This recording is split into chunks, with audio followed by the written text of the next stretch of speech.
থমথমে পরিস্থিতিতে পাকিস্তান। তেহরিক ইনসাফ পার্টির প্রধান ইমরান খান কারাবন্দী থাকা অবস্থাতেও নির্ভয়ে নেই ইসলামাবাদ। যে কোনো সময় কারফিউ জারি করতে পারে পাকিস্তান সেনাবাহিনী। এছাড়া ইসলামাবাদ জুড়ে নিরাপত্তা বাহিনী মোতায়েন করা হয়েছে এবং কিছু সদস্য গুরুত্বপূর্ণ ভবনের ছাদে অবস্থান নিয়েছে। দেওয়া হয়েছে পিটিআই বিক্ষোভকারীদের দেখামাত্রই গুলি করার নির্দেশ। নিরাপত্তা সূত্রের বরাত দিয়ে পাকিস্তানি সংবাদ মাধ্যম জিও নিউজের প্রতিবেদনে এ তথ্য জানানো হয়েছে। পাকিস্তানের সাবেক প্রধানমন্ত্রী ইমরান খানের সমর্থকেরা রাজধানীতে পৌঁছে বিক্ষোভ করতে পারে এই আশঙ্কায় দেশটির সরকার এই নির্দেশ দিয়েছে।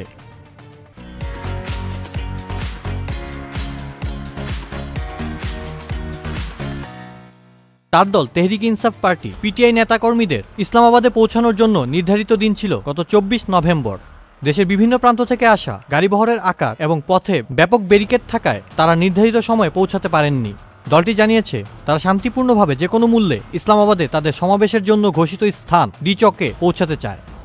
এই অবস্থা মোকাবেলায় পাকিস্তান সরকার দেশটির সংবিধানের 245 অনুচ্ছেদের আওতায় রাজধানীতে সেনাবাহিনী মোতায়েন করেছে। নিরাপত্তা বাহিনীর এক সূত্র জানিয়েছে শনাবাহিনীকে অনুচ্ছেদ 245-এর আওতায় মাঠে নামানো হয়েছে।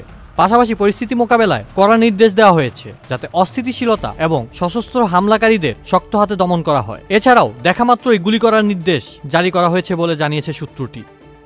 গত সপ্তাহে ইসলামাবাদ হাইকোর্টের এক রায়ে বলা হয়েছিল যে পিটিআইয়ের পরিকল্পিত বিক্ষোভ অবৈধ এবং সরকারকে জনজীবন ব্যাহত না করে ইসলামাবাদে আইনশৃঙ্খলা রক্ষার জন্য প্রয়োজনীয় সব পদক্ষেপ নিতে নির্দেশ দিয়েছিল। অন্যদিকে গতকাল দিনভর পিটিআইয়ের গাড়িবহর চলমান থাকার মধ্যেই পাঞ্জাব সরকার ও পুলিশ জানিয়েছে হাকলা ইন্টারচেঞ্জ বা মোড়ে বিশৃঙ্খলাকারীদের হাতে এক কনস্টেবল নিহত হয়েছেন। আসাফুল ইসলাম আকিব, চ্যানেল আই।